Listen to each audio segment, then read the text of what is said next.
మానవ రిజర్వేషన్ లాంటి 57 ఉపకులాలకు సంబంధించిన మొత్తం కూడా ఒక బైండ్ అనే ఒక కులం మొత్తం తెలంగాణ మొత్తంలో 600 జనాభా ఉంటే 429 ఓట్లు మాత్రమే ఉంటాయి. మరి సామాజిక న్యాయం అంటే మాదిగలకు ఎక్కువ రావాలి, మాలలకు ఎక్కువ రావాలి, నీ తోటి ఉపకులాలకు ఎక్కువ రావాలి. అందరినీ నువ్వే దోసుకొని తింటూ అధినాయకుల దగ్గర మరి ఏం మాయమంత్రాలు చేద్దరో తెలియదు.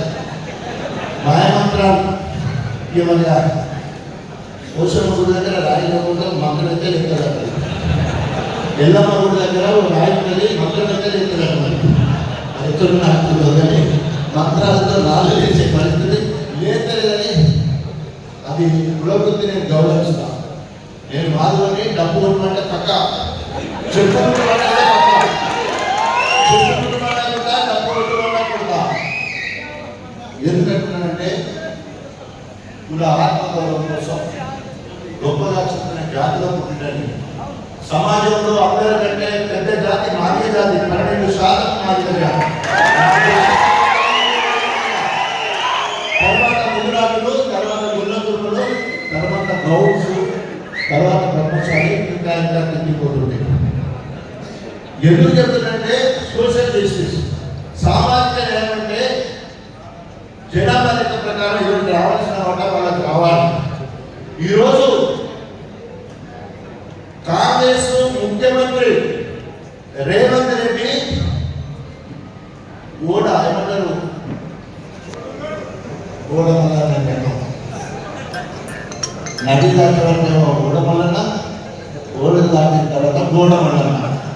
నేను జెడ్పీటీసీ మాది ఓట్లతో గెలిచినట్టు, నేను ఎమ్మెల్సీ మాది ఓట్లతో గెలిచినట్టు, నేను ఎమ్మెల్యే మళ్ళీ మాది ఓట్లతో గెలిచిన, ఎంపీ కూడా మాది ఓట్లతో గెలిచిన, ఆ తర్వాత ఇప్పుడు ఎమ్మెల్యే కూడా మళ్ళీ మాది ఓట్లతో గెలిచిన, ముఖ్యమంత్రి కూడా మాదిగోళ్ళ ఓట్లతోనే అయినా మాదిగోళ్ళకు మాత్రం గుండు సున్నట్టుగా ఉన్నాడని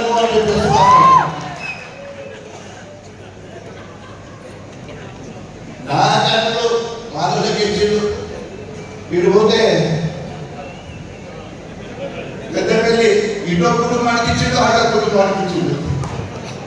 అటేమో మన కుటుంబానికి ఇచ్చిండు, ఇటేమో వివేక్ కుటుంబానికి ఇచ్చిండు. పోనీ ఇదన్నా అసెస్లైనా మాదిగోళ్ళకి ఇస్తారని చెప్పేసి కాంగ్రెస్ నుండి 55 మంది పోటీ పడ్డారు.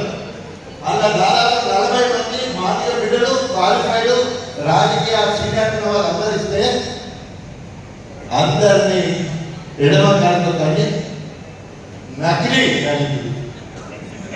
దళితుడు, చరిత్రహీనుడు, మోసాలు చేసుకుంటూ పైకి వచ్చినోడు ఈరోజు కుట్రలు కుతంత్రాలు చేసి ఈరోజు వరంగల్ సీటు బయట చెప్పుకునే నకిలీ కులస్తుని బిడ్డ, నకిలీ మతస్థుని బిడ్డ కావ్యకి ఇవ్వడం. ఈరోజు తెలంగాణ మొత్తం కూడా బాధ్యతలందరూ కూడా కాంగ్రెస్ ప్రభుత్వంగా దుర్రున్నారు. ఎప్పుడు వస్తుందా 8 గుద్దులాం నటిద్దాం కాంగ్రెస్ పార్టీని. ఇప్పటికే మన అందరూ కూడా రిపోర్ట్లు చెప్పే ఉంటారు. ఆఖరికి లేదు కావ్య, కళ్యాణ రిపోర్ట్లు ఆఖరి ఉన్నది. దయచేసి మీరందరూ కూడా ఇది ఎన్నికటి దాటి ఎలక్షన్ కాదు, పౌరుషంతో ఓటేయవలసిన ఎలక్షన్, దేశంతో ఓటేయవలసిన ఎలక్షన్, కోపంతో ఓటేయవలసిన ఎలక్షన్. ఇది దేవుళ్ళాంటి కేసీఆర్ గారు 1 సార్లు 2 సార్లు 3 సార్లు 4 సార్లు 5 సార్లు 6వ సారికి నట్టేట ముంచి బీమం ఇచ్చినాక పైసలు ఇచ్చినాక ఇంతమంది మనోభావాలను దెబ్బతీసి ఈరోజు నీ స్వార్థపూరిత రాజకీయాల కోసం ఆయనకేమో మంత్రి పదవట, ఆమెకేమో ఎంపీ అట. ఇకపోతే ఎట్లయినా చెప్తారు ఎంపీ అని, నా సీనియారిటీ బట్టి నాకు ఎట్లయినా మంత్రి ఇస్తారని. అది అధికారం నాకు ఇంకా తీరడే. ఆయన టీడీపీలో ఉన్నప్పుడు ముందుగా మార్కెట్ శాఖ, తర్వాత సోషల్ వెల్ఫేర్, తర్వాత ఎడ్యుకేషన్, తర్వాత ఇరిగేషన్, ఇటు వచ్చినాక ఉప ముఖ్యమంత్రి, మళ్ళీ 2వ సారి ఎడ్యుకేషన్. ఇన్ని రకాలు చేశాక ఇప్పుడు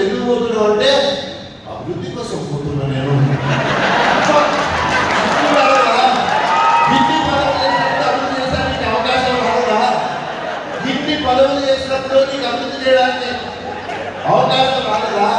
ఓన్లీ కాంగ్రెస్ ఉంది,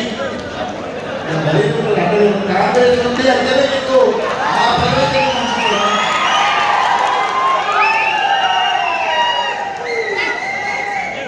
అందరి నోటు నడుపుక ఎప్పుడో మంత్రి కావాలి, ఎప్పుడో మంత్రి కావాలి. నోటు నడుపుక ఉన్నవరు రేపు ఏదైనా సాక్ష్యం చెప్పాల్సి వస్తే మొదటి సాక్షి దయానే. వాళ్ళ అయ్యముందు ఆయనముందు ఆయన చరిత్ర మొత్తం కూడా తరించిన చరిత్ర ఇట్లున్నది. నోరిప్పితే మొదటిసారి టీడీపీ నోరిప్పకపోయాడు, ఇప్పుడేమో మన 10 ఏళ్ళు టీఆర్ఎస్ నుంచి నోరిప్పపోయాడు. ఇప్పుడు ఇవ్వాలిగా